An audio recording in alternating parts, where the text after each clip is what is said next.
할렐루야. 다시 한번 인사 나누시겠습니다. 할렐루야. 네, 만나서 반갑습니다. 오늘도 이렇게 좋은 날 또 하나님 전에 나온 우리 모든 친구 여러분들 주님의 이름으로 환영합니다. 우리 전우자분 좀 바라보시면서요, 좀 모르시더라도 한번 반갑게 인사 나눴으면 좋겠어요. 잘 오셨습니다. 네, 반갑습니다. 네, 귀한 시간, 복된 시간 되세요. 네, 아멘. 자, 오늘도 우리가 하나님을 예배하도록 하겠습니다. 예배는 우리가 하나님 한 분만을 집중하는 것입니다.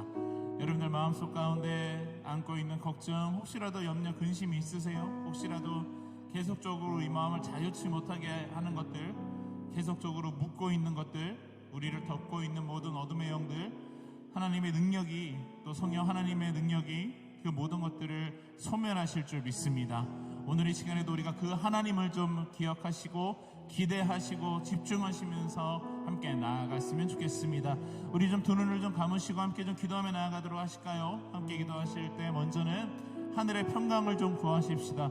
마음속에 혹시라도 불편함이 있거나 어려움이 있으면 하나님께 나아가기가 굉장히 어렵습니다. 그래서 오늘 이 시간 그 모든 것들은 일단 우리가 다 내려놓고 이 시간 우리가 온전히 하나님 앞에 나아갈 수 있도록, 우리가 주님께서 주시는 그 평강은 세상이 그것 다 같지 않다고 말씀하셨습니다.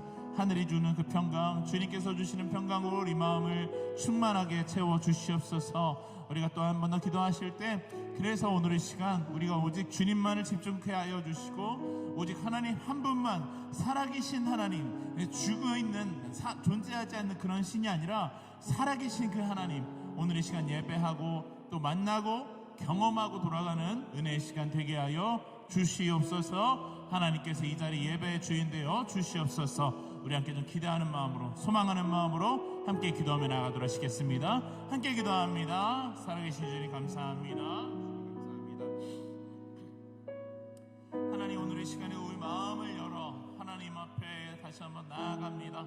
하나님, 우리 마음을 꽁꽁 닫게 만드는 하나님 모든 어려움과 또 하나님 우리를 좌절케 하고 낙심케 하는 모든 것들, 하나님 오늘의 시간 성령의 불로 소멸시켜 주시고, 또 우리가 주님 앞에 나아가지 못하도록 우리 방해하는 하나님 모든 사단의 악한 영들이 오늘 이 시간 성령의 불로 소멸되어지도록 주님 역사하시고, 우리를 묶고 있는 모든 어둠의 결박들 오늘 이 시간 풀어지게 하여 주시고, 또 하나님 어둠에 가리워진 우리의 모든 죄악들 오늘 이 시간 주님의 빛 가운데 모두 드러나게 하여 주시고, 하나님 보혈의 능력으로 우리를 깨끗게 정결케 하사 하나님 예수 그리스도 그 능력의 이름으로 주님의 제단 위에 드려지게 부족함이 없도록 주님 도와주시옵소서.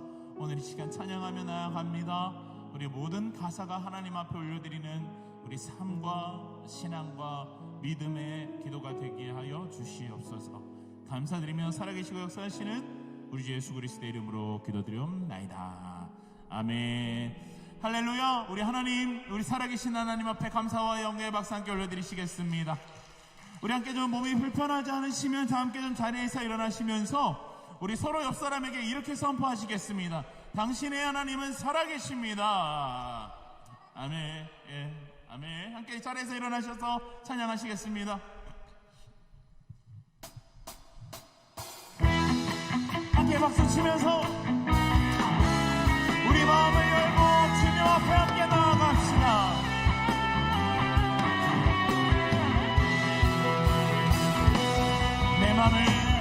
내 맘을 열어 주께 나가네. 두 손을 들고 주를 높이네. 내 모든 소망 주께 있으니 오직 주만 바라며 예배합니다. 다시 한번 내 맘을 열어 쉽게 나가네. 두 손을 들고 주를 높이네. 내 모든 소망 주께 있으니 오직 주만 바라며 예배합니다. 우리 모임 중에 임하신 주님, 주가 우리를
아멘. 내 모든 소망 주께 있으니 우리 주님만 바라보실까요? 오직 주만 바라며 예배합니다. 함께 우리 모임 중에 임하신 주님, 주가 우리를 하나 되게 하셨네. 우리 찬양 중에 거하신 주님, 우리 하나 되어 찬양 드리네. 다시 한번 우리 모임 중에 임하신 주님, 주가 우리의 하나 되게 하셨네. 우리 찬양 중에 거하신 주님, 우리 하나 되어 찬양 드리네. 아멘. 함께 박수 치면서 여러분 우리 마음을 더욱더 활짝 열고요, 주님께서 우리 안에 들어오시도록, 그래서 우리를 만드시고 세상이 줄 수 없는 평강으로 채우시도록 더욱더 기대하는 마음으로 나아갑시다. 할렐루야. 주님이 우리를 찾아오셨어. 주께서 우리를 찾아오셨네. 그 사랑이 날 살게 하셨네. 함께 주를 높이세. 주께서 우리를 구원하셨네. 나의 모든 삶 주께서 했네. 아멘. 주를 다시 한번 주께서 우리 찾아오셨네. 아멘. 그 사랑이 날 살게 하셨네. 주를 높입시다. 주를 높이세. 주께서 우리를 구원하셨네. 나의 모든 삶은요, 나의 모든 삶 주께서 했네. 주를 높이세. 우리 모임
크신 사랑 온유하고 겸손해 이까지 나를 오래 참고 기다리시네 이 사랑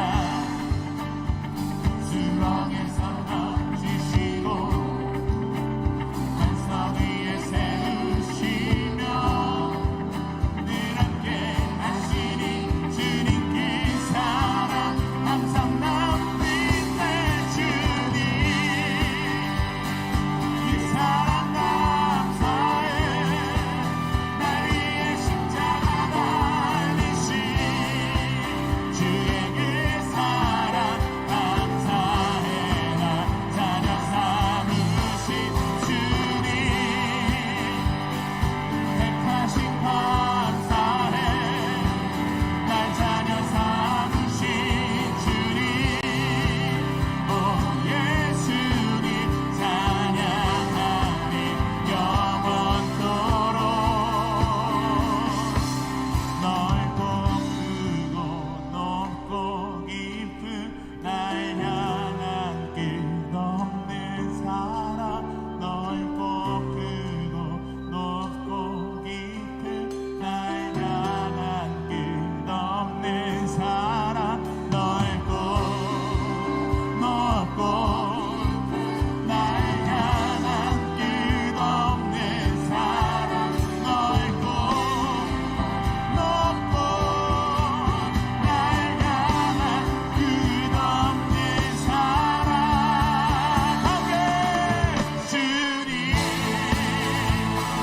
그 사랑 감사해 날 위해 십자가 달리신 주의 그 사랑 감사해 날 자녀 삼으신 주님 택하신 감사해 날 자녀 삼으신 주님 오 예수님 찬양하리 다시 한번 주님 주님 그 사랑 날 위해 십자가 달리신 주의 그 사랑 감사해 날 자녀 삼으신 주님 택하신 감사해 날 자녀 삼으신 주님 오 예수님 찬양하리 영원토록 그 사랑 감사해 아멘 그 사랑 감사해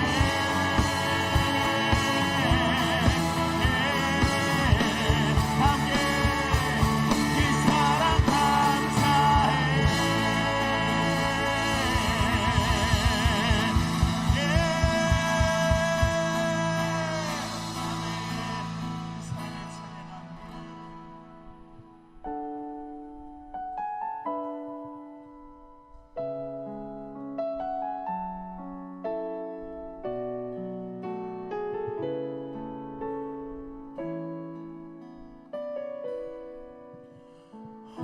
하나님의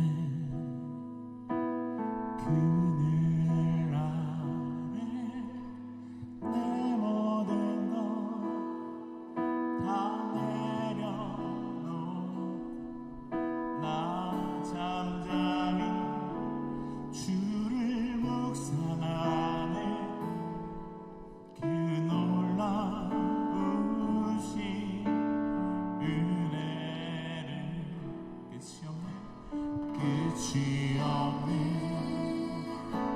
주의 사랑 강물 되어 흘러 내 영혼에 자유함 주시네 날 새롭게 하시네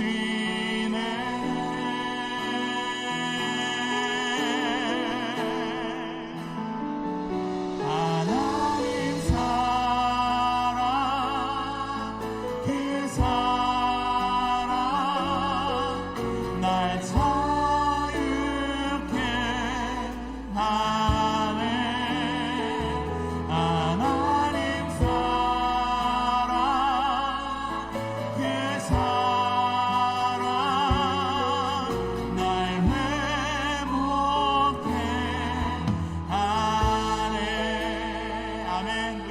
놀라운 사랑을 주신 주님 앞에 다시 한번 감사의 박수 올려드립니다.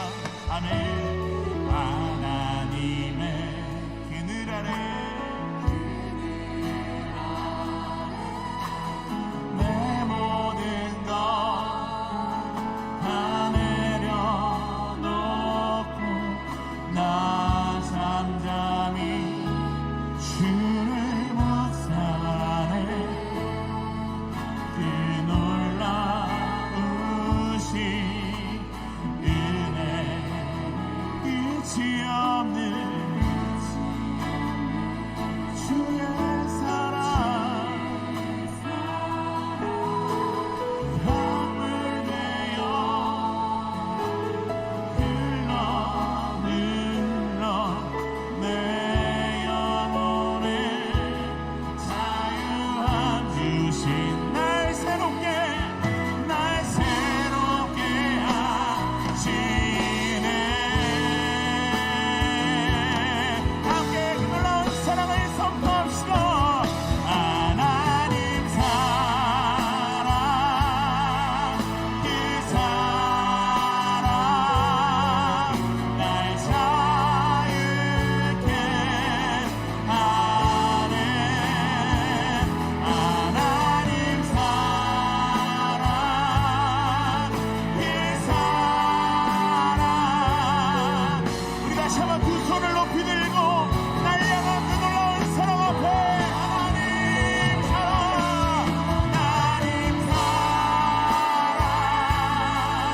그 사랑 날 자유케 하네. 하나님 사랑 그 사랑 날 회복해. 하루의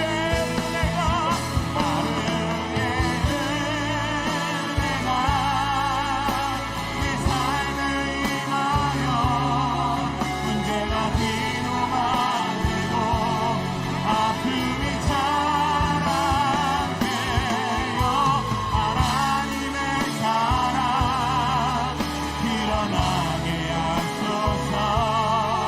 나를 구원하신 그 사랑 하나님의 하루의 은혜가 이곳에 임하여 고난이 축복이 되고 상처가 간증되어 영원하신 사랑 신뢰하게 하소서. 하루를 살아가니 주소서. 영원하신 사랑 신뢰하게 하소서. 하루를 살아가니 주소서. 아멘. 하루의 은혜가 내 삶에 임하여 문제가 기도가 되고 아픔이 자랑되어 영원하신 사랑 드러나게 하소서. 나를 구원하신 그 사람의 하루의 은혜가 이곳에 임하여 고난이 축복이 되고 상처가 간증되어 영원하신 사랑 신뢰하게 하소서. 하루를 살아가니 다시 한번 선포합시다. 하루의 은혜가 내 삶에 문제가 기도가 됩니다. 주님 아픔이 자랑되어 하나님의 사랑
시간 우리 가운데 그 은혜와 그 사랑을 주신 하나님 앞에 다시 한번 우리 감사와 영광의 박수 함께 올려드리십시오.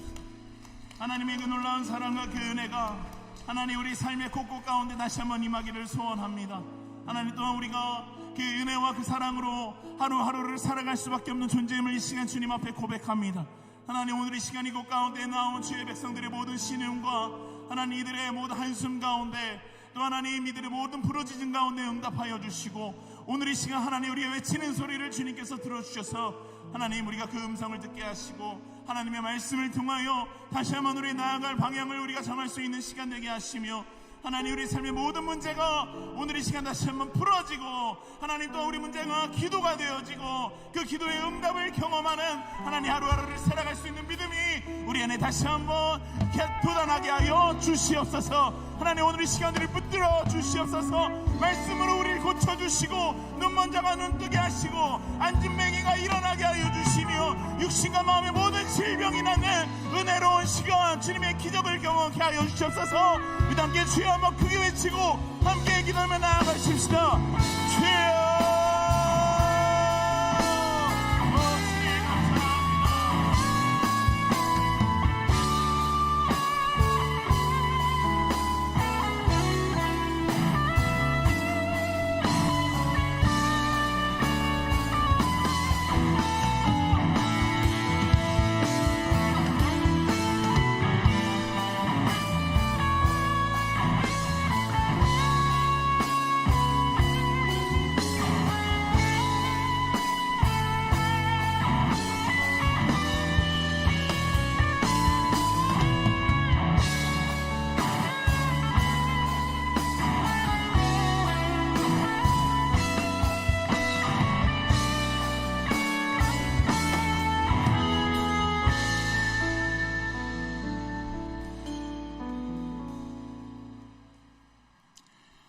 살아계시고 지금도 우리와 늘 함께 하시는 하나님 아버지께 감사를 드립니다. 오늘 이 시간 우리에게 젊음의 때를 허락하시고 하나님의 이름을 높이며 하나님의 영광을 위하여 살아가게 하시는 주님을 찬양합니다. 모든 영광과 모든 존귀를 받으시기에 합당하신 하나님, 저희 청년들에게 젊음과 패기를 허락해 주셨을 뿐만 아니라 무엇보다 그리스도를 알고 그 뜻에 순종할 수 있는 귀한 믿음까지도 허락해 주심을 감사드립니다. 그러나 그동안 저희는 젊음이라는 패기와 열정을 하나님이 요청하시는 것보다는 육신의 소욕을 따라 그 열정을 사용하고 자신의 건강과 지혜만을 믿으며 살아계신 하나님을 전적으로 인정하지 않는 교만한 삶을 살아왔음을 고백하며 주님 앞에 고개를 숙입니다. 은혜와 긍휼이 풍성하신 하나님께서 이 시간 강팍한 우리의 마음을 녹여주시고 하나님의 마음을 부어주옵소서. 하나님의 뜻을 밝히 알 수 있는 영적인 지각을 우리 청년들에게 허락해 주시기를 원합니다.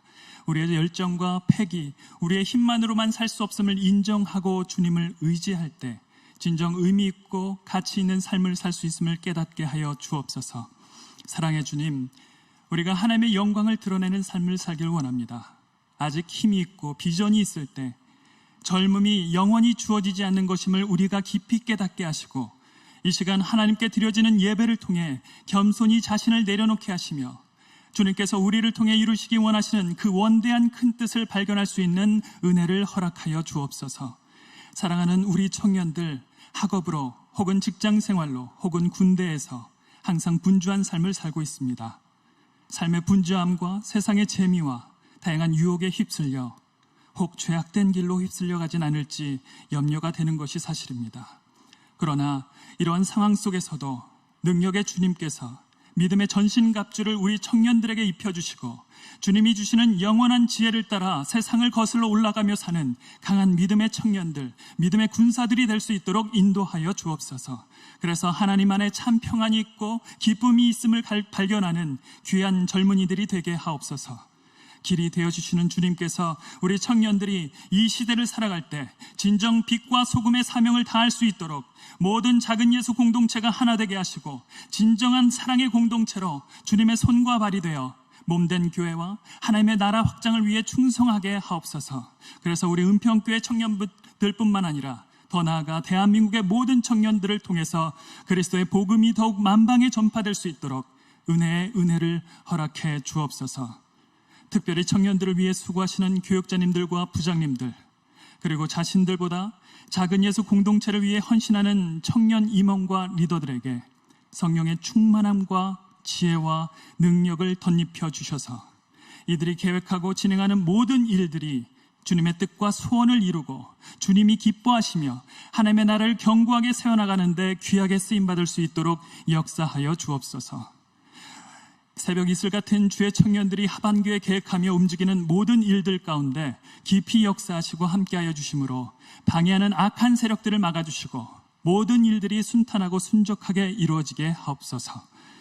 우리 은평교회를 사랑하시는 주님께서 사랑하는 주의 종 유승대 담임 목사님을 목자로 세워주시고 은혜의 공동체로 날마다 성장케 하여 주시니 참으로 감사를 드립니다.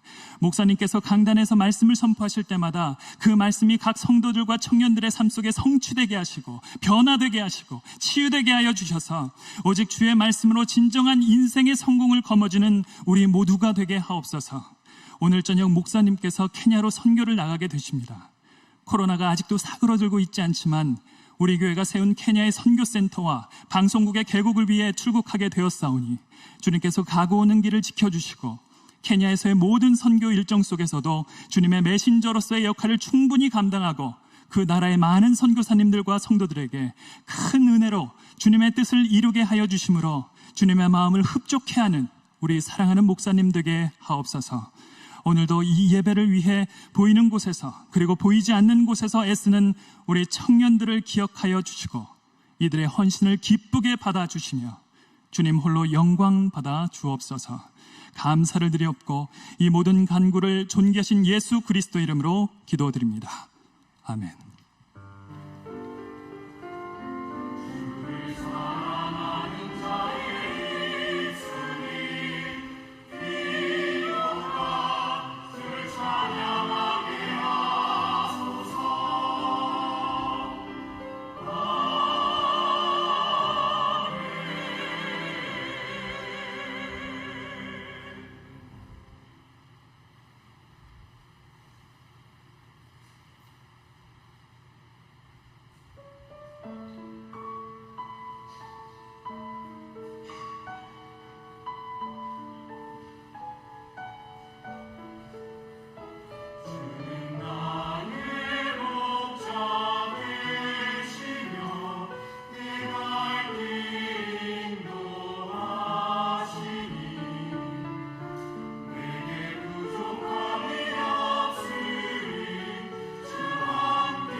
안녕하십니까. 바울청 전근영입니다. 이번 오산 소망교회 하기 선교에서 하나님께서 저에게 깨닫게 하신 것들을 여러분들과 나누고자 합니다. 선교지에서 제가 섬기게 된 역할을 간단히 말씀드리면 찬양팀과 여름성경학교입니다. 오산 소망교회는 코로나로 인해서 여름성경학교 주일학교 예배가 2년 반 동안 중단된 상태이고 유치부에서 고등부까지 등록된 아이들이 6명이고 선교 전도팀에 전도되어 그날 새로 나온 아이들이 2명, 그래서 총 8명의 아이들과 여름성경학교를 하게 되었습니다.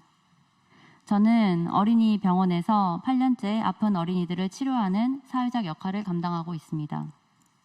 그러다 보니 하루 종일 아이들의 울음소리를 듣는 것이 일상이 되었고 저도 모르게 이제는 아이들의 웃음소리마저도 무감각한 업무로 느껴지는 상황까지 오게 되었습니다. 첫째 날 여름성경학교가 시작되고 선생님들과 아이들이 함께 팀을 이루어 게임을 하는 동안 저는 속으로 많은 생각들이 들었습니다. 쟤는 왜 저렇게 시끄럽게 하지? 쟤는 왜 저렇게 과격한 행동을 하지? 얼른 아이들과 함께하는 게임 시간이 끝났으면 좋겠다 라는 생각들을 하며 첫째 날을 보냈습니다.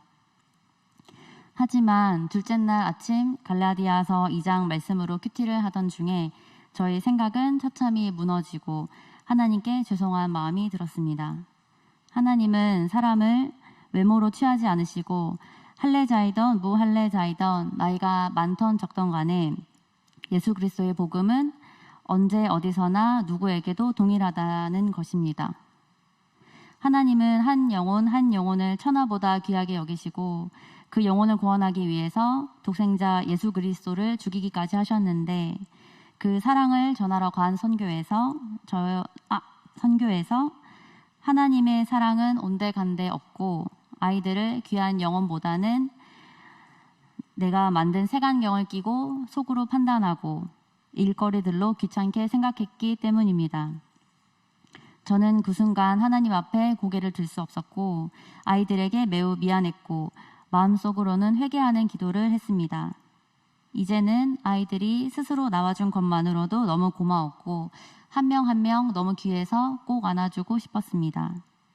이번 오산 소망교회 여름성경학교를 통해서 아이들의 마음밭에 예수 그리스도의 복음의 씨앗이 튼튼히 심겨지고 건강하게 자라나서 포도나무에 가지가 붙어있는 것처럼 아이들의 평생 하나님께 꼭 붙어있는 삶을 살기를 기도했습니다. 세상 일에 물들어서 예수 그리스도의 사랑을 온전히 전하지 못했던 저에게 이번 선교는 아무리 작은 자라도 어떠한 모습을 가진 사람이라도 하나님이 애타게 찾으시는 한 마리 잃어버린 양이라는 것을 깨닫게 해주셨습니다.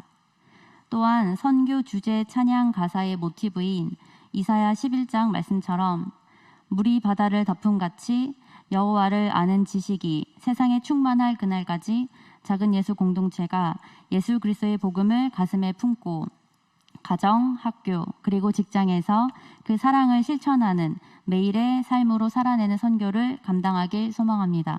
감사합니다.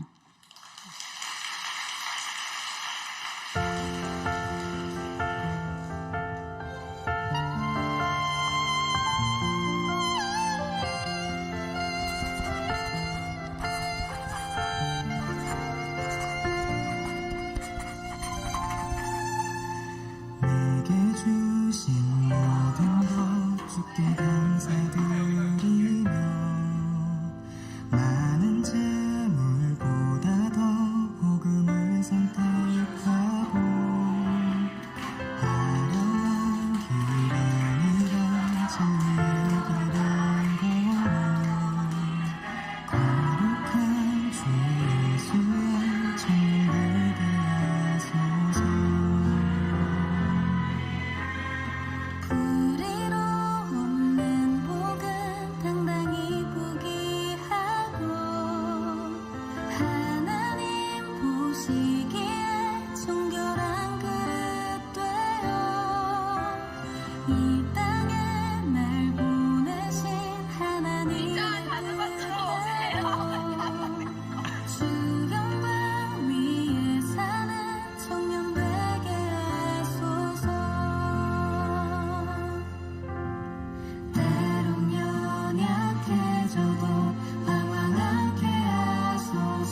상엄한 파도에 낙심하게 하소서. 청년의 시절 지날 때 날 지으신 주님 뜻대로 하나님 예배하는 삶, 복음을 전하는 삶, 그렇게 살길 기도합니다.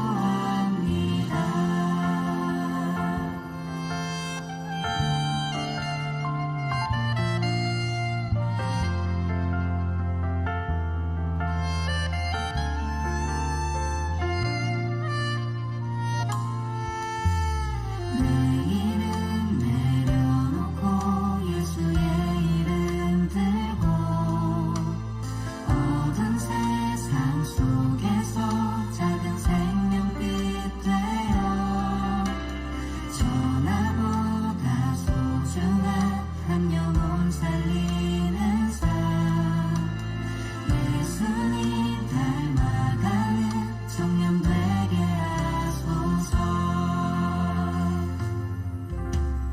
때론 연약해져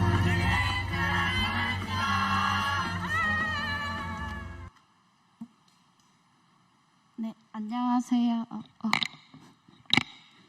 안녕하세요. 저는 바울청 구호똘의 류민영입니다. 3년 동안 우리를 괴롭히던 코로나가 잦아들면서 드디어 대면 선교를 할 수 있게 되었습니다. 단기 선교 신청서 속 3곳의 지역 중에 김천이라는 곳이 눈에 들어와 고민 끝에 신청하게 되었습니다. 선교를 신청하고 나서의 마음은 역시나 쉽지 않았습니다. 내가 지금 준비를 잘 하고 있는지, 기도를 열심히 하고 있는지, 무엇을 준비해야 하는지, 그리고 올해 초 퇴사를 하고 시작한 창업의 공사 등 신청을 하고 나니 모든 것이 마음에 걸릴 뿐이었습니다. 그러다 문득 하나님의 말씀이 떠올라 이 상황과 걱정보다 크신 하나님을 묵상하게 되어서 무거운 마음과 부담을 내려놓고 선교에 임하게 되었습니다.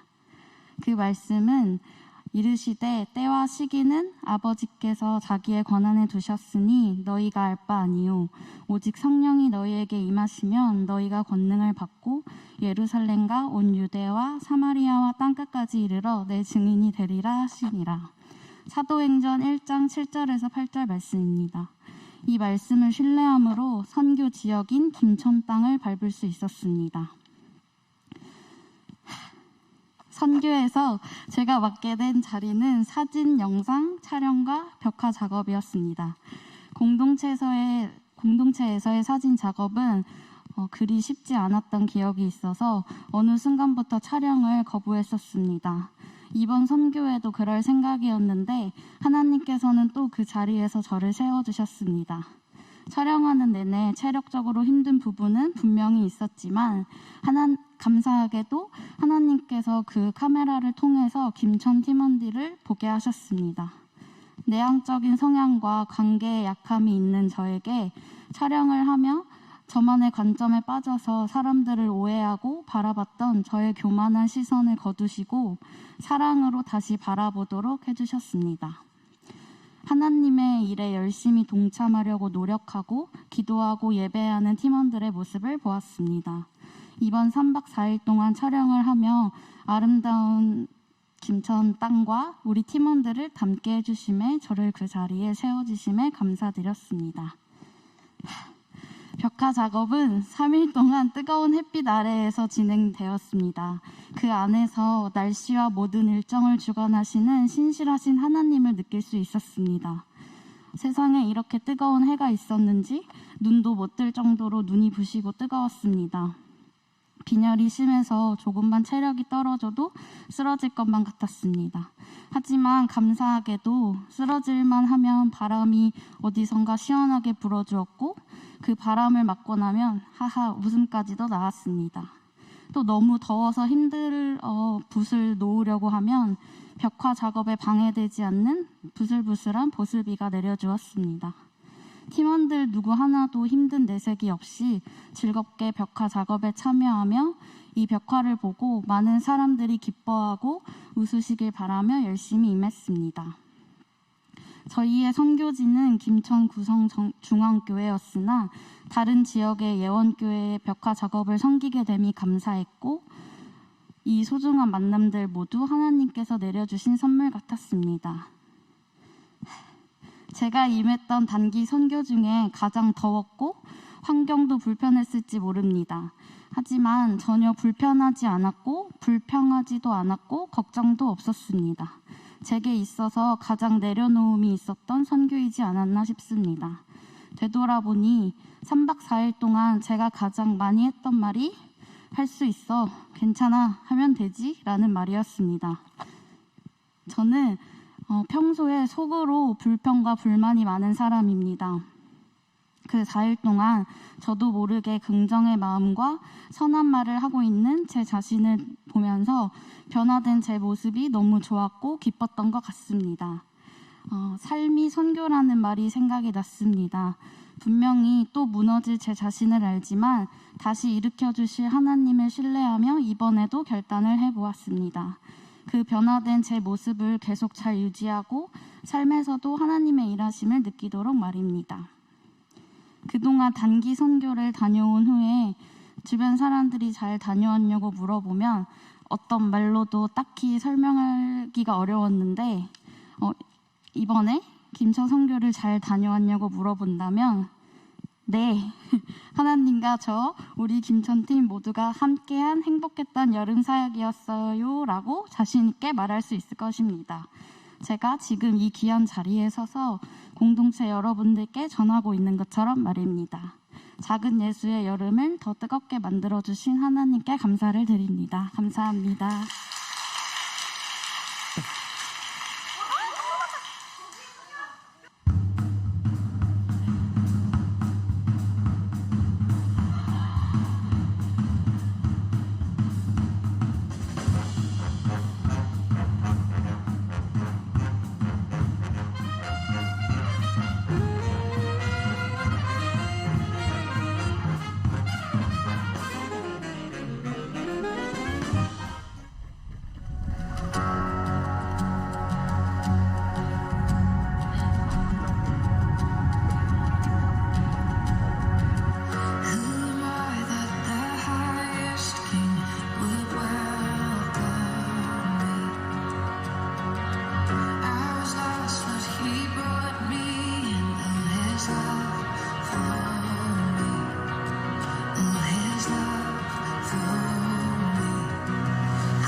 어떤 마음이 드는지 생각이나 그런 거 자유롭게 말해주시면 됩니다.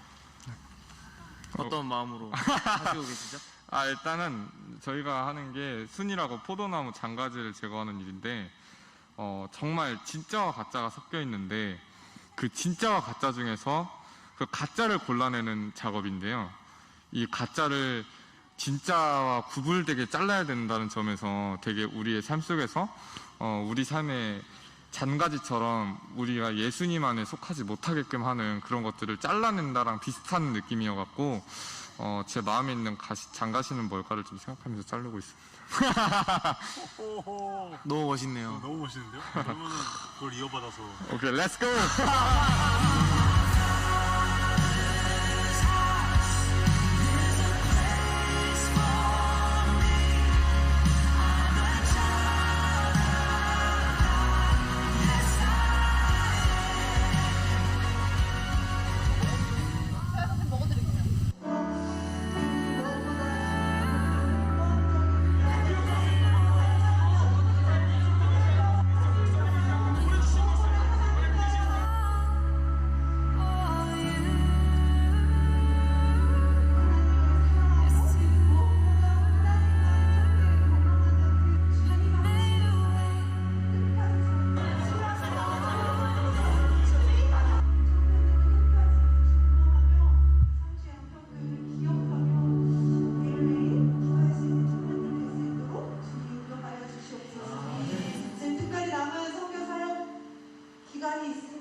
이 뜨거운 여름 우리에게 놀라운 일을 행하신 하나님 다시 한번 영광의 박수 올려드릴까요?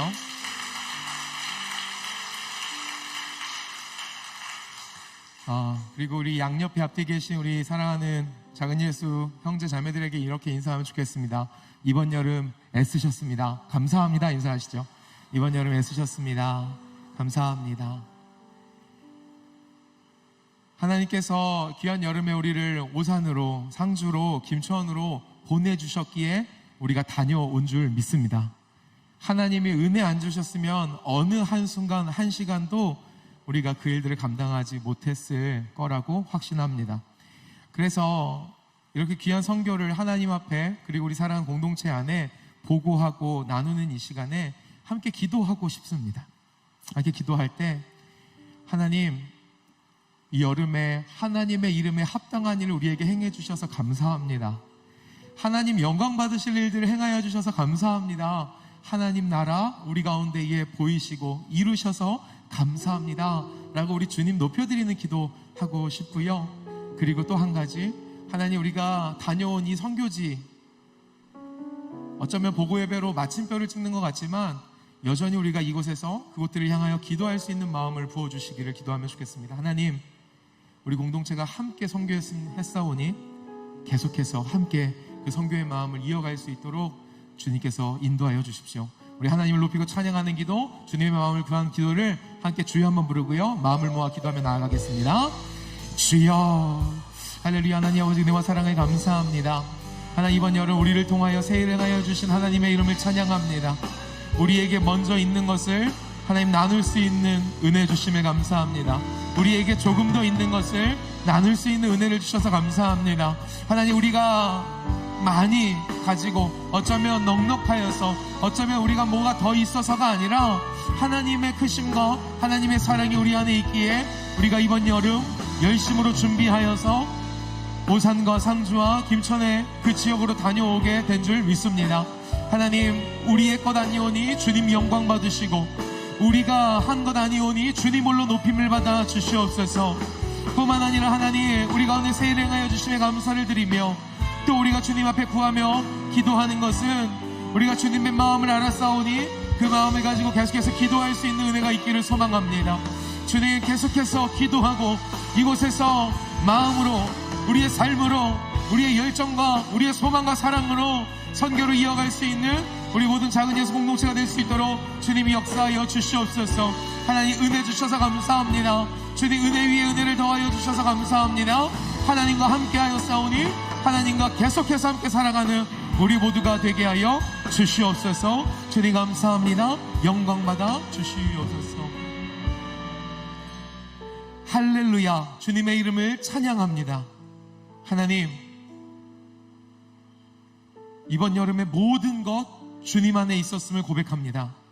우리의 힘으로 한 것 아니라 주님의 은혜로 한 것임을 인정하고 주님을 찬송하오니 이번 선교를 통하여 오직 주님만 홀로 높임을 받아 주시옵소서. 하나님 주님의 이름이 우리 안에 그리고 넘쳐서 우리가 다녀온 귀한 지역에 그리고 우리가 밟는 모든 곳에 선포되고 그것 가운데 심기어지며 하나님의 나라가 이루어짐을 우리가 간절히 소망하오니 이번 여름 주신 은혜 붙들고 그 은혜를 흘려보내고 나누며 살아갈 수 있는 계속해서 선교의 삶을 살아갈 수 있는 우리 작은 예수 공동체가 되게 하여 주시옵소서. 현지로 나아간 사람이나 아니면 이곳에서 기도로 물질로 함께 선교한 사람들이나 주의 동일한 영 안에서 함께 이 선교를 감당한 줄 믿사오니 우리 공동체가 계속해서 함께 주님의 나라를 바라며 그 주님의 나라를 이루며 살아가는 은혜가 있게 하여 주시옵소서. 오직 주님 영광 받아 주실 줄 믿습니다. 주님만 높임 받아 주시옵소서. 감사를 드리며 우리의 선교의 이유 되시고 우리의 선교를 통하여 하나님의 나라 이루시고 영광 받으실 우리 주 예수 그리스도 이름으로 감사하며 기도드리옵나이다. 아멘. 우리 한 번 더 주님 앞에 큰 영광의 박수 올려드리겠습니다. 연이어 우리 광고 교제 나누도록 하겠습니다. 앞서 보신 것처럼 오늘 학예 선교 보고 및 선교 예배로 하나님 앞에 예배 드리고 있습니다. 계속해서 우리 기도할 수 있고 선교할 수 있는 공동체 되기를 소망하고요. 작정하신 선교 헌금 혹시 하나님 앞에 아직 드리지 못하신 분들은 네, 헌금함에 혹은 온라인으로 동참해 주시기를 바라겠습니다.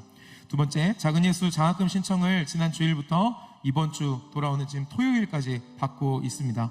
여러분 그 요건을 확인하셔서요, 잘 해당되는 부분들이 있는지 체크하시고, 그리고 신청서와 기타 제출하셔야 되는 자료들 담당 교육자님들께 내주시면 감사하겠습니다.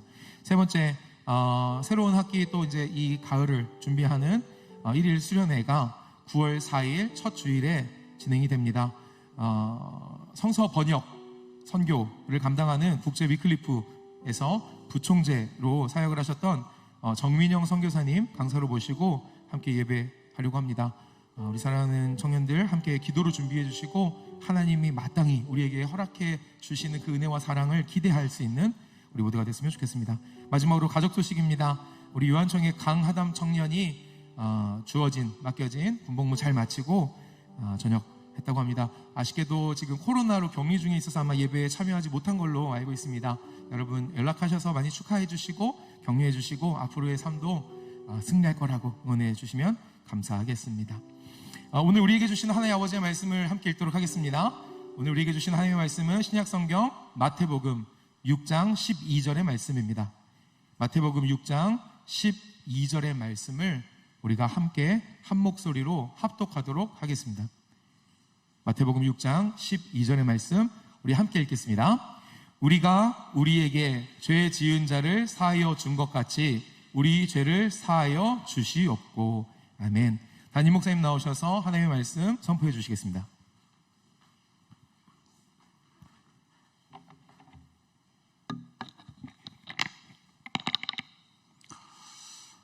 단기 선교 다녀온 또 여러분 간증 또 영상 보면서 참 많이 은혜가 되었습니다. 감사합니다.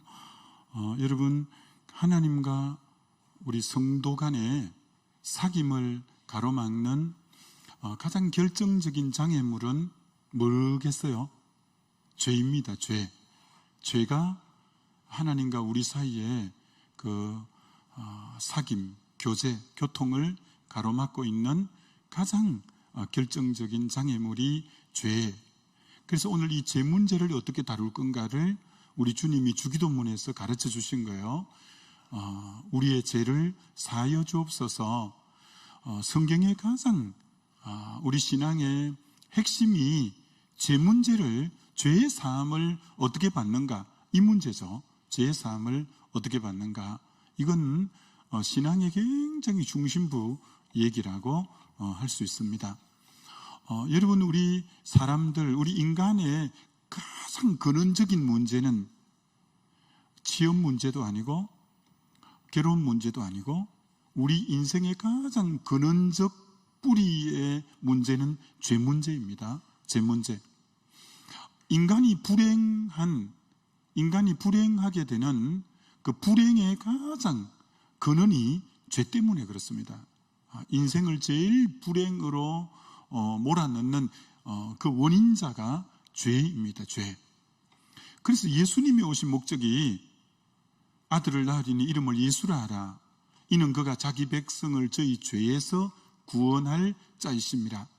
예수님의 오신 목적이 인간의 근원적 문제인 죄, 인간을 불행으로 몰아넣는 원인자인 죄의 문제를 해결하기 위해서 오신 분이 예수님이죠.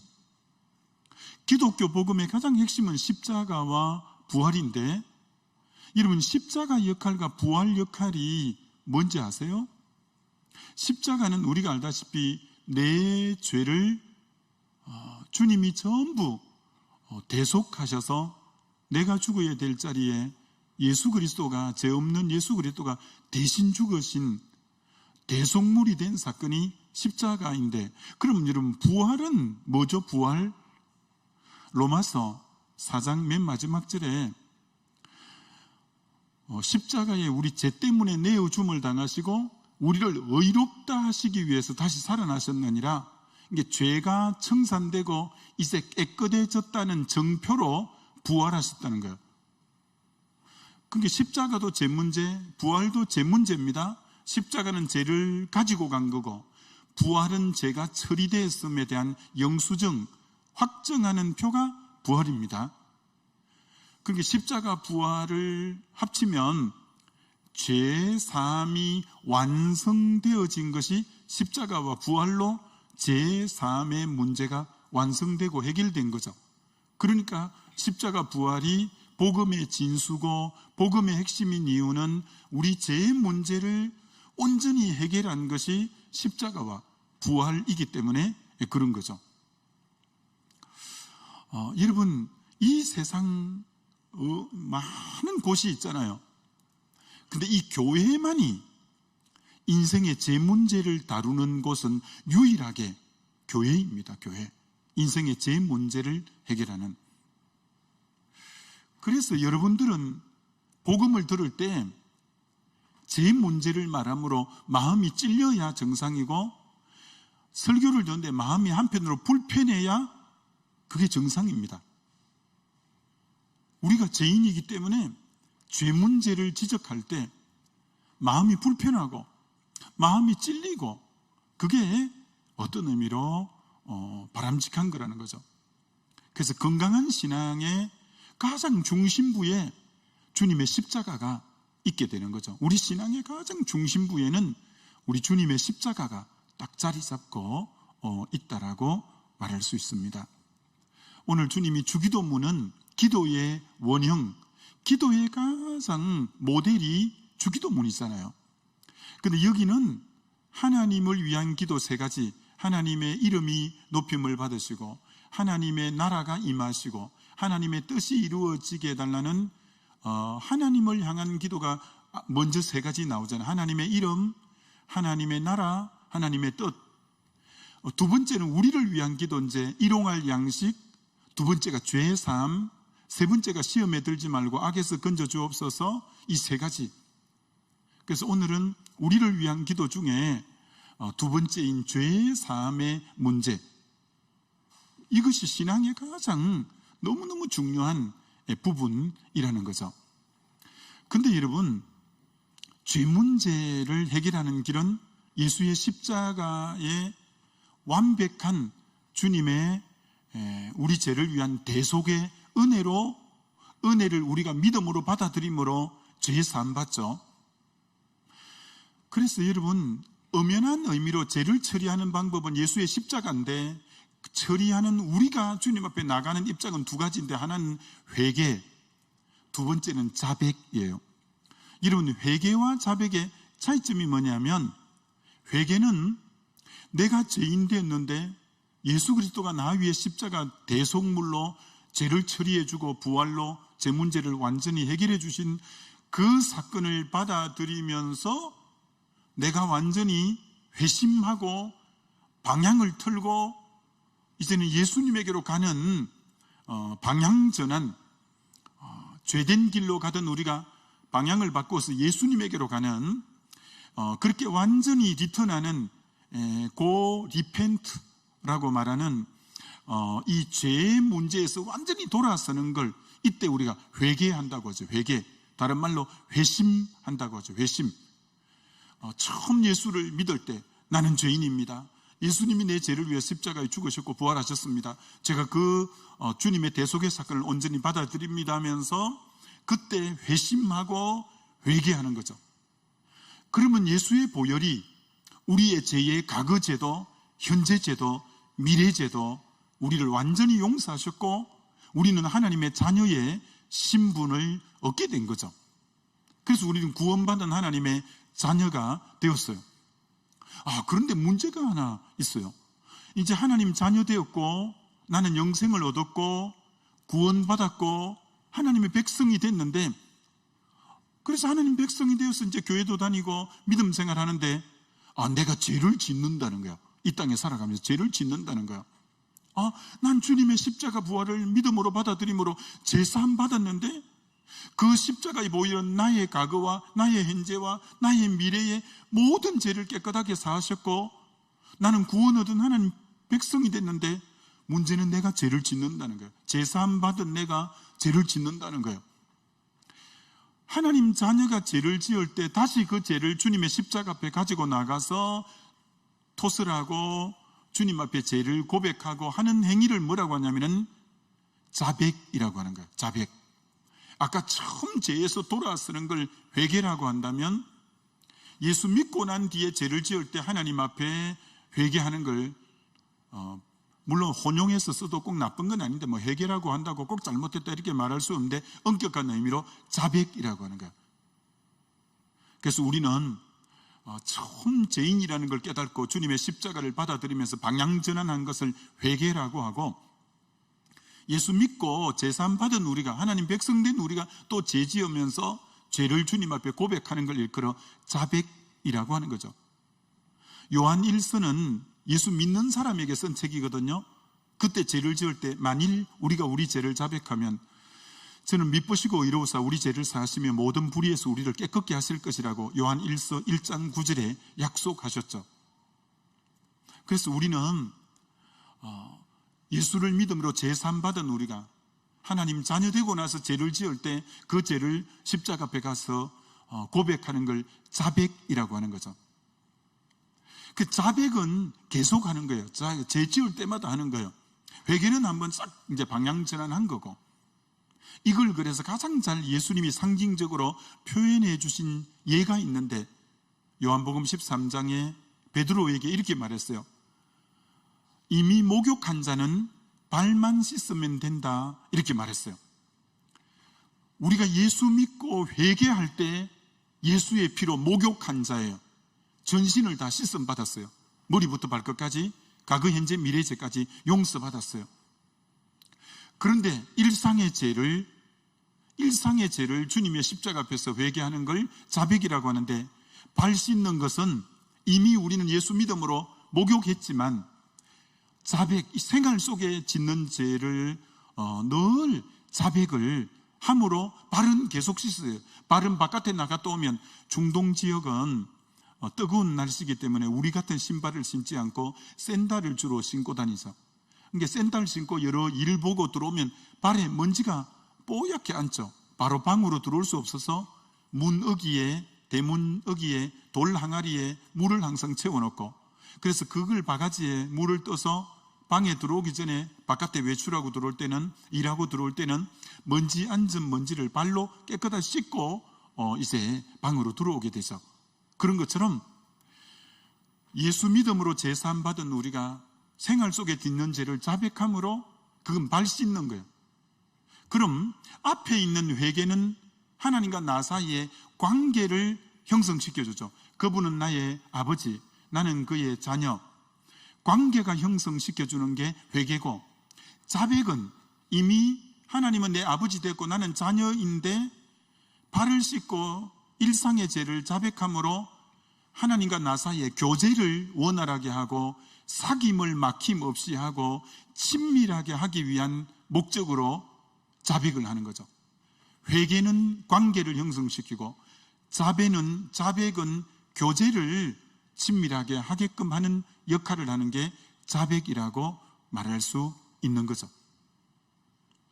그래서 여러분도 지난날 예수를 온전히 받아들여서 목욕한 자처럼 여러분의 죄가 용서받았다면, 이 땅에 살아갈 때 또 여러분이 연약해서 짓는 죄는 십자가 앞에 나와서 자백함으로 우리가 늘 또 정결함을 더디어 갈 때 하나님과 친밀해지고 하나님과 친밀한 교제가 잘 될 수 있죠. 여러분 자랄 때 이런 경험 없습니까? 아버지가 굉장히 도자기 하나를, 골동품 같은 도자기를, 아버지 책상 위에 있는 도자기 늘 아침에 일어나면 먼지 닦고, 아버지가 도자기를 너무 애지중지하는 도자기가 있었어요. 근데 여러분이 어릴 때 방에서 막 동생하고 장난치고 하다가 그만 어떻게 잘못해서 아버지가 아끼는 도자기를 쨍그랑 하고 깨뜨려 버린 거예요. 아버지가 얼마나 아끼는 건데, 큰일 났다 이거. 아버지가 너무 아끼는 건데, 근데 이제 다 치워서 쓰레기통에 버리고, 그때부터는 아버지와 원래 상태처럼 지내기가 힘들어요. 고개를 푹 숙이고 있고, 아버지가 와도 아버지 잘 안 보이는데 작은 방에 들어가 있고, 아버지하고 눈이 잘 안 마주치려고 하고 있고, 왜? 지은 죄 때문에 그런 거예요. 그럼 다시 아버지와 교제가 원활하게 되려면 어떻게 해야 되겠어요? 빨리 아버지 앞에 나가서 이실직고하면서, 아버지 제가 잘못했어요. 내 동생하고 그만 놀다가 실수로 그만 아버지 아끼는 도자기 깨뜨려 버렸어요. 아버지 제가 정말 잘못했어요 라고 내 죄를 아버지 앞에 가서 고백하는 자백을 했을 때, 저는 미쁘시고 의로우사 우리 죄를 사하시며 모든 불의에서 우리를 깨끗게 함으로 다시 원래 아버지와의 관계로 회복될 수 있는 거예요. 근데 여러분이 죄를 지으면서도 계속 아버지 눈만 피하고 멀리만 하고 거리만 두고 그러면 안 돼요. 여러분이 혹 주님이 기뻐하지 않는 죄를 지었을 때는 빨리 주님 앞에 나와서 다시 죄를 자백함으로 하나님과 서먹하지 않고 친밀하고 하나님과 교제를 잘할 수 있는 그런 관계를 해가는 것이 필요하다, 이렇게 말할 수 있는 거예요. 자, 그런데 여러분, 근데 오늘 이 본문에 보면 하나의 조건절처럼 써놨잖아요. 오늘 우리 12절에 우리가 우리에게 잘못한 사람의 죄를 사하여 준 것 같이 우리의 죄를 사하여 주옵소서. 전제 조건이 붙었잖아요. 어떤 다른 형제 자매가 내게 잘못했을 때 내가 그들의 죄를, 그들의 잘못을 용서해 준 것처럼 내 죄를 용서해 주십시오. 그럼 내 죄가 용서받는 전제 조건이 내가 누구 죄를, 누구 잘못을 용서해 줄 때 내 죄가 용서받는 것처럼, 이런 뉘앙스잖아요. 근데 실제로 원문을 보면 그런 뜻이 아니에요.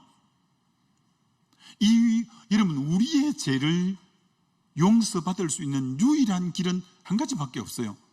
예수의 완전한 대속이 우리의 죄를 용서하지, 무엇을 했기 때문에 용서받는 길은 없어요. 그럼 마치 용서가 나의 공로, 나의 자격, 내가 무엇을 한 내 의 때문에 그게 근거가 되어서 용서받는 법은 없어요. 우리는 오직 예수 보혈의 공로를 믿을 때만이 죄의 사함을 받지, 내가 무엇 했기 때문에 용서받는 거 아니에요. 그럼 왜 이렇게 써놨습니까? 왜 12절은 그렇게 조건절처럼 써놓았습니까? 이제 그런 것 때문에 설교자의 설교를 들어야 될 필요가 있고, 이제 그런 거죠. 이 말씀을 누구에게 준 말씀이냐면, 이 지금 마태복음 6장은 5장, 6장, 7장은 산상수훈이잖아요. 산 위에서 예수님이 하신 말씀이라고 해서 산상수훈. 산상수훈인데 그럼 누구에게 했냐면, 마태복음 5장 1절이 이렇게 시작되잖아요. 예수께서 무리를 보시고 산에 올라가 앉으시니 제자들이 나온지라 입을 열어 가르쳐 가라사대 심령이 가난한 자는 복이 있나니 천국이 저희 것이며 애통하는 자는 복이 있나니 저희가 위로를 받을 것이며 또 마음이 온유한 자는 복이 있나니 저희가 땅을 기업으로 받을 것이며 의를 위해서 줄이고 목마른 자는 복이 있나니 저희가 배부름을 받을 것이며 마음이 청결한 자는 복이 있나니 저희가 하나님을 볼 것이며 하평 긍휼히 여기는 자는 복이 있나니 저희가 긍휼히 여김을 받을 것이며 하평케 하는 자는 복이 있나니 저희가 하나님 아들이라 기름 받고 의를 위해 핍박받는 자는 복이 있나니 천국이 저희 것이며, 이러면서 산상수훈을 쫙 이렇게 팔복부터 해서, 팔복을 하고 나서 빛과 소금에 대해서 하고 10계명과 3계명에 대해서 하고 6장에 넘어가서는 엄밀하게 기도하고 엄밀하게 구제하고 엄밀하게 금식해야 될 것에 대해서 말씀하고, 그 다음 이제 요 주기도문이 들어온 거예요. 주기도문을 누구에게 했냐면 이미 예수의 피로 제사함 받은 성도들인 제자들에게 하신 말씀이에요. 제자들, 이미 믿는 자에게 하신 말씀이에요. 이 말씀은 불신자에게 한 말씀이 아니라 믿는 제자들, 믿는 성도들에게 한 말씀이에요. 믿는 성도들에게. 믿는 성도는 누구냐? 이미 예수의 보혈의 공로, 대속의 은혜로 인해서 죄의 사함을 크게 경험한 사람이에요. 자, 여러분, 여기서 굉장히 중요한 논리가 나옵니다. 내가 주님의 십자가를 믿었고 주님의 대속의 은혜를 믿음으로 죄 용서를 깊이 체험했다면, 여러분이 죄 용서 받았는지 안 받았는지 어떻게 알 수 있겠어요? 난 믿습니다. 내 믿습니다 하니까 용서 받은 걸까요? 아닙니다, 여러분. 용서 받은 정표가 있어야 돼요. 내가 예수님의 십자가의 대속의 원리를 믿음으로 내가 제사함 받고 용서받았다는 증거는 뭘 보고 판명이 나느냐 하면, 내가 정말 죄인이고 원수였고 경건치 못하고 하나님 앞에 정말 내가 연약한 자임에도 불구하고 주님의 보혈의 공로를 믿음으로 제사함 받았다면, 난 자격도 없이 용서받았고, 나는 어떤 조건도 갖추지 못하고 용서받았고, 하나님이 자기 아들의 피값을 지불함으로 나는 용서를 받았다면, 제사함 받았다면, 그 용서의 감격이 내게 있다면, 그걸 진짜 용서받은 감격이 있는 사람은 뭘 정표로 나타나느냐? 나에게 해코지하고 나에게 손해를 끼치고 나에게 잘못한 사람을 용서함으로, 용서하는 증거를 통해서 다른 사람을 용서하는 걸 보면, 저 사람 십자가 용서를 경험한 사람이구나. 저 사람 십자가의 제사함을 경험한 사람이구나. 십자가 대속의 은혜를 경험한 사람은 다른 형제의 잘못을 용서하는 모습으로 드러나게 돼 있어요. 여러분, 한 번 정도 심각하게 생각해 봐요.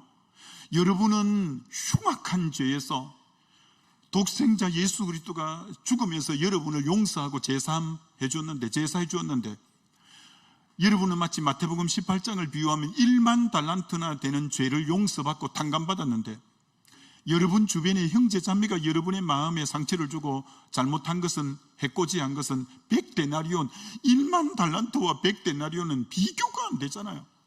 저런 엄청난 1만 달란트 용서를 받으면서 여러분이 100데나리온을 용서 못 해준다면 몰라서 그러냐면, 1만 달란트 용서받은 감격이 뭔지, 용서의 경험이 있다면 어떻게 100데나리온을 내게 누가 잘못한 걸 용서 못 해주겠어요? 고로 이렇게 다시 정리합니다. 내가 정말 주님 앞에 제사함 받은 감격과 감동이 있는 사람은, 내가 진짜 제사함 받았다는 증거는 내가 다른 사람을 용서해 주는 증거로 나타나게 돼 있어요. 내가 용서받으면 다른 사람을 용서해 주는 열매로, 증거로, 저 사람 진짜 십자가 경험한 사람이네, 십자가 제사함 경험한 사람이네, 십자가로 인해서 자기 죄 용서함을 경험한 사람이네. 왜? 그걸 경험하면 남이 나에게 잘못하는 것 내가 용서해 줌으로 내 제사함, 내 용서함의 증거물이 되기 때문이에요. 고로 그럼 다시 이것을, 우리가 이 말씀을 보면, 너희가 십자가로 인해서 제사함 받았느냐? 엄청난 값없이, 자격도 없고 조건도 안 되는데 값없이 용서함을 받았느냐? 그렇다면 형제의 죄, 누가 너에게 잘못한 사람이 있으면 용서해라. 그럴 뿐 아니라 또 너희들이 연약해서 짓는 죄가 있으면 아버지 내 죄를 용서해 달라고 늘 기도하라. 이렇게 가르친 거예요. 그래서 여러분 중에 형제 자매의 죄를 용서 못 해주는 분은 심각하게 고민해 봐야 돼. 내가 정말 주님의 십자가의 엄청난 죄사함을 내가 지금 감격이 있냐? 경험해 본 적이 있냐?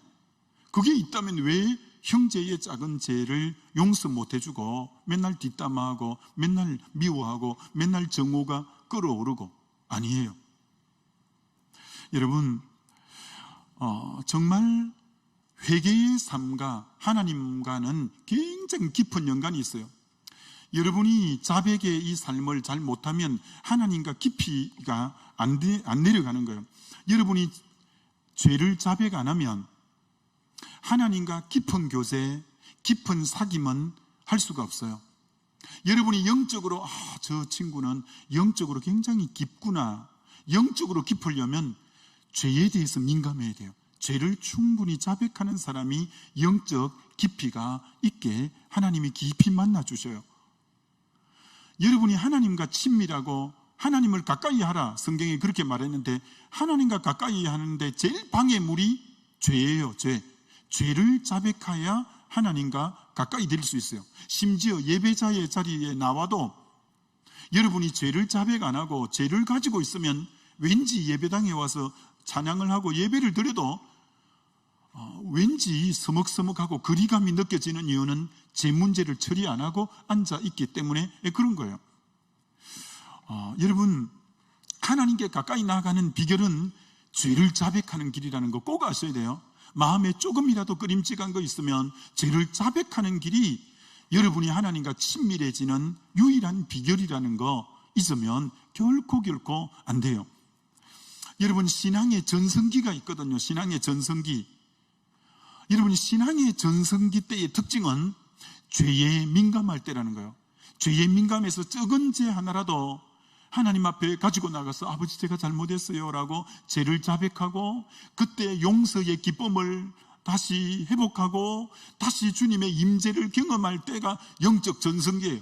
그러니까 여러분이 영적인 전성기를 누리려면 작은 죄에도 민감해서 십자가 앞에서 토설하고 자백해버리고 다시 용서의 기쁨, 사죄의 기쁨을 여러분이 누리고 그리고 여러분이 정말 주님이 주시는 임재와 그 은혜와 기쁨을 누릴 때 여러분 영적 전성기를 누릴 수 있는 거예요. 여러분이 죄에 대해서 정직하게 고백하지 않으면 여러분이 마음에 안 좋은 생각, 악한 생각, 또 악한 행동들 하나님 앞에 정직하게 고백하지 않으면 하나님과의 교제에 문제가 생기고 하나님과의 교제가 문제가 생길 뿐 아니라 다른 사람과의 교제에도 문제가 생겨요.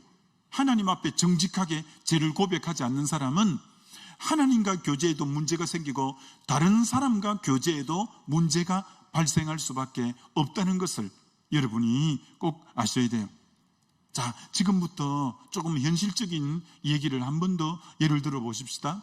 이 시대는 죄를 자백하는 사람이 적은 시대예요. 왜 그런가? 왜 그러냐면 이 시대가 죄를 관용하는 시대에 우리는 살고 있어요. 죄를 관용하는 시대. 그게 무슨 말일까요? 저와 여러분이 사는 이 시대는 죄를 관용하는 시대예요. 무슨 말이냐면 몇 가지 예를 들어 볼게요. 몇 년 전에 우리나라는 간통죄가 폐지됐어요. 여러분 참 희한하잖아요. 어떻게 그 법이 폐지가 됐죠? 부부 외에 이제 성적인 관계를 가지는 것은 간음인데 성경이 엄연하게 말씀하는데 근데 그 죄를 폐지시켰다는 것은 부부가 아닌 사람도 적절하게 즐겨도 마치 된다는 의미잖아요. 그걸 죄로 물을 수 없다는 의미잖아요. 성경은 절대 그렇게 말하지 않잖아요. 이 세상이 그런 죄의 면에 있어서는 성경보다 더 관용하려고 하는 거예요. 뭐 어떻게 적절하게 그렇게 살면 되지, 뭐 좋으면 즐기면 되지, 이런 식으로 성경은 분명히 엄연하게 부부 외의 성적 관계는 죄다 이렇게 분명히 못을 박는데 세상은 그 죄를 폐지시키는 거예요. 여러분은 더 잘 알걸요. 대학가의 동거 문화, 요즘 젊은 세대의 동거 문화, 이게 여러분 10년 전만 해도 동거하는 것은 굉장히 이질적으로 느껴졌고 우리 대학 때는 생각도 못했고 우리 대학 다닐 때는 동거하는 이런 삶에 대해서 생각도 못했는데 연속극들이 죄가 관용이 될 때는 어떤 그 사회적 현상이 있냐면은 죄가 문화가 되어서 여러분 앞에 나타나는 거예요. 저 드라마의 옥탑방이라는 그 드라마가 굉장히 인기를 많이 끌었는데 옥탑방에 젊은 두 남녀가 결혼 전에 동거하는